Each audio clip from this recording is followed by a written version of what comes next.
తేడాకి మనం ట్రీట్మెంట్ చేసేది electric treatment చేసేది రేడియో ఫ్రీక్వెన్సీ అబ్లేషన్ అని ఉండేది.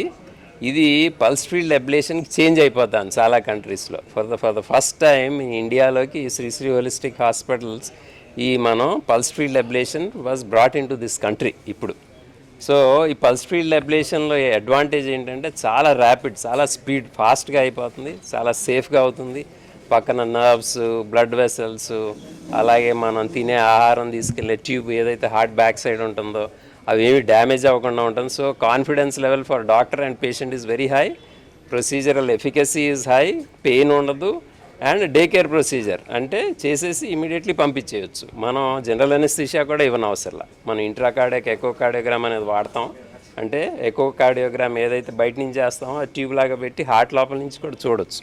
సో దాని మూలాన మనం జనరల్ అనెస్థీషియా ఇవ్వని అవసరంలా. సో ఈ పల్స్ ఫీల్డ్ అబ్లేషన్ అనేది రెవల్యూషనరీ ట్రీట్మెంట్ అనమాట. అంటే వరల్డ్ ఓవర్ ఆ రేడియో ఫ్రీక్వెన్సీ అబ్లేషన్ నుంచి చేంజ్ అయిపోతాను. So for the first time మన ఇండియా లోపలికి ఈ పల్స్ ఫీల్డ్ అబ్లేషన్ అనేది ఇక్కడికి మన హోలిస్టిక్ హాస్పిటల్లోకి తేగలిగాం. Is a little bit. దీనిలో అడ్వాంటేజ్ ఏంటంటే సేమ్ మనం ఏదైతే క్యాథెటర్ ట్యూబ్ లాంటిది వాడతామో దాంతోనే మ్యాపింగ్ కూడా చేయొచ్చు. పూర్వం మ్యాపింగ్ అంటే మనం హార్ట్ షేప్ క్రియేట్ చేయడానికి, అది ఎక్కడ మనం హీట్ ఇస్తున్నాము అవి చూసుకోవడానికి వేరేది వాడేవాళ్ళం. ఇప్పుడు ఇది సేమ్ క్యాథెటర్ కాబట్టి ఐ డోంట్ థింక్ మరీ కాస్ట్ పెరుగుతుంది, కొంచెం పెరుగుతుంది. ఈ దడ ఏట్రియల్ ఫిబ్రిలేషన్ అనేది అన్నిటికన్నా కామనెస్ట్ లాంగ్ టర్మ్ దడ అనమాట, అంటే హ్యూమన్ బీయింగ్స్కి.